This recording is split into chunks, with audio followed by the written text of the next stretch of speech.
वकील आणि मानव अधिकार परिषदेचा पदाधिकारी असल्याचं भासवत शेतजमिनीचा कब्जा आणि वारस नोंदींचे आमिष दाखवत आर्थिक गंडा आदिवासी शेतकरी कुटुंबाला घातल्याचा कळवण तालुक्यातील तक्रारीनंतर आता तिसरी तक्रार देखील सुरगाणा पोलिसांमध्ये संदीप अवधूत आणि इतर दोघे या तिघांविरोधांमध्ये करण्यात आल्यानं खळबळ उडाली आहे. आदिवासी शेतकरी कुटुंबाच्या अज्ञान आणि भोळेपणाचा गैरफायदा घेऊन कळवण तालुक्यातील सुकापूरचे सुभाष बाकुल यांना वारसा नोंदीचे आमिष दाखवून 1.5 लाख रुपयांची फसवणूक संदीप भिकाजी अवधूत दत्तनगर कसबे वणी या ठिकाणी राहणारा आणि एक महिला यांच्या विरोधामध्ये आपना पोलिसांकडे तक्रार करून सुभाष बाकुल यांनी केली आहे.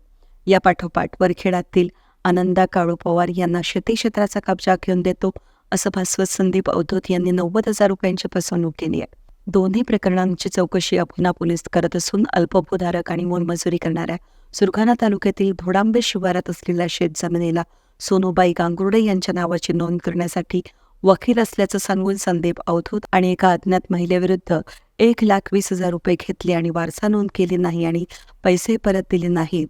वर्तमानपत्रातील बातमीवरून संदीप अवधूत यांना फसवणूक केल्याचं दिसल्यामुळे मध्यस्थी महिला याच्याकडे विचारणा केली असता आश्वासन दिलं आणि फोन संपर्क झाला नाही. यावरनं लक्षात आलं की संदीप अवधूत आणि ही महिला अज्ञात पुरुष अशा तिघांनी संगनमतानं कट रचून विश्वासात घेण्यानं आणि फसवणूक केल्याची तक्रार शामराव गांगुर्डे यांनी सुरगाणा पोलिसांमध्ये दाखल केली आहे. संदीप अवधूत याच्या विरोधात सलग तिसरी तक्रार आल्यानं खळबळ आली असून अभोना आणि सुरगाणा पोलिसांच्या भूमिकेकडे आता लक्ष लागलं आहे. जे आमचे आजोबाची जमीन होती गोडांबे गावाला होती. जे संदीप होते ते असे सांगत होते का मी स्वतः वकील आहे आणि माझ्याकडे पैसे द्या आणि मी ती जमिनीचा तुम्हाला मिळवून देईन. मी म्हणे नोंदी बिंदी पुण्याहून जाऊन काढून आणतो. जे त्यांची जन्माची नोंद म्हणे काढून आणतो आणि तुमचा हे जमीन मिळवून देतो म्हणे.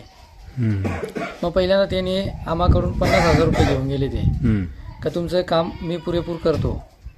मग परत 2-3 महिने ते आले व मी त्यांना विचारले का आमचं काम कशा पद्धतीने झाले आहे. ते सांगत होते मी जन्माची नोंद काढून आणले. त्यांनी मला लॅपटॉपमध्ये दावली त्यांनी या असं, पण त्यांनी ते डुप्लिकेट बनवले होते. मग परत त्यांनी पैसे मागून नेले आमच्याकडून. असे 3-4 वेळेस पैसे मागून नेले. म्हणजे असे 1,20,000 रुपये आमच्याकडून त्यांनी मागून नेले. आमच्यासोबत म्हणजे असा एक जमिनीच्या प्रकरणामध्ये फसवणूक खूप मोठी झालेली आहे साहेब. जमीन म्हणजे आईच्या आजोबाची जमीन होती. ती जमीन भेटत आम्हाला आत्तापर्यंत मिळाली नाही आणि ती मिळवण्यासाठी आम्ही खूप प्रयत्न केले. मग तो बोलला की तुमची जमीन आम्ही मिळवून देतो. संदीप अवधूत तो राहणारा काय किंवा वणी राहणार आहे असा बोलत होता. व्यवहार झाला म्हणजे तो बोलला की तुमचे नाव लावून देण्याला खर्च येईल म्हणे, मला कागदपत्र काढायला थोडेफार म्हणे पैसे लागतील असं बोलला होता तो. डायरेक्ट तोडावून 2.5 लाख रुपये म्हणे लागतील. त्यापैकी आम्ही त्याला 1,20,000 रुपये दिले. ते टप्प्याटप्प्याने दिले. पहिल्या टप्प्यात 30,000 रुपये दिले. नंतर त्याला 20,000 रुपये दिले. परत 50,000 रुपये दिले आणि परत 20,000 रुपये दिले. काम नाही झालं आमचं. भरपूर संपर्क करत होतो पण मग त्याच्याबरोबर काय आमचा संपर्क झाला नाही. पहिले ज्यावेळेस त्याला पैसे लागले होते तोपर्यंत त्यांनी मोबाईल उचलला. आता संपर्क करतोय पण मग त्याला काय संपर्क होऊ शकत नाही. त्यांना आम्ही विनंती करतो की आमची गेलेली रक्कम पैसे, कारण आमची खूप मोठी फसवणूक झालेली आहे, त्या संदर्भात तुम्ही आम्हाला तुमचं सहकार्य करून आम्हाला मदत करावी. काका काय नाव तुमचं? हिरामन सीताराम गांगुर्डे, राहणार आहे खेरुडे, कुठल्या तालुक्यात येते? सुरगाणा तालुका. सुरगाणा तालुक्यात. काय प्रकार घडला तुमच्यासोबत? फसवणूक झाली कशा संदर्भात? जमिनीच्या संदर्भात. कुठं होती ती जमीन तुमची? गोडांब्यात. गोडांब्यात शिवारात. म्हणजे कोणाची होती जमीन? आईची होती. हां, मग त्याच्यावर काय काम करायचं होतं? नाव लावायचं होतं. हां, मग कोणाला दिलं होतं का ते काम तुम्ही? हा दिलं होतं ना. कोणाला?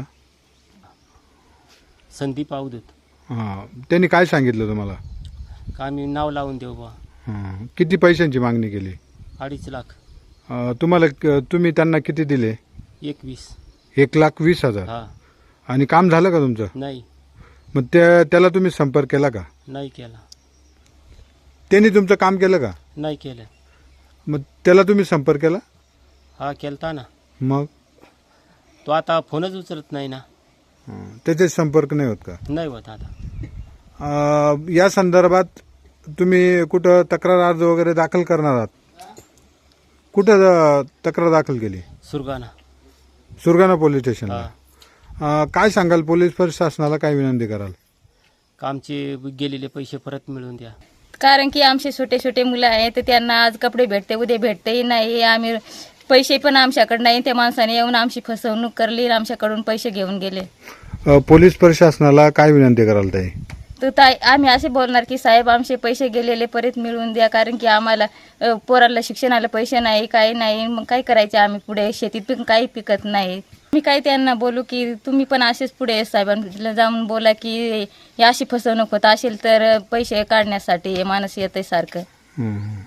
वीरनसाठी प्रतिनिधी सागर बोरवणी.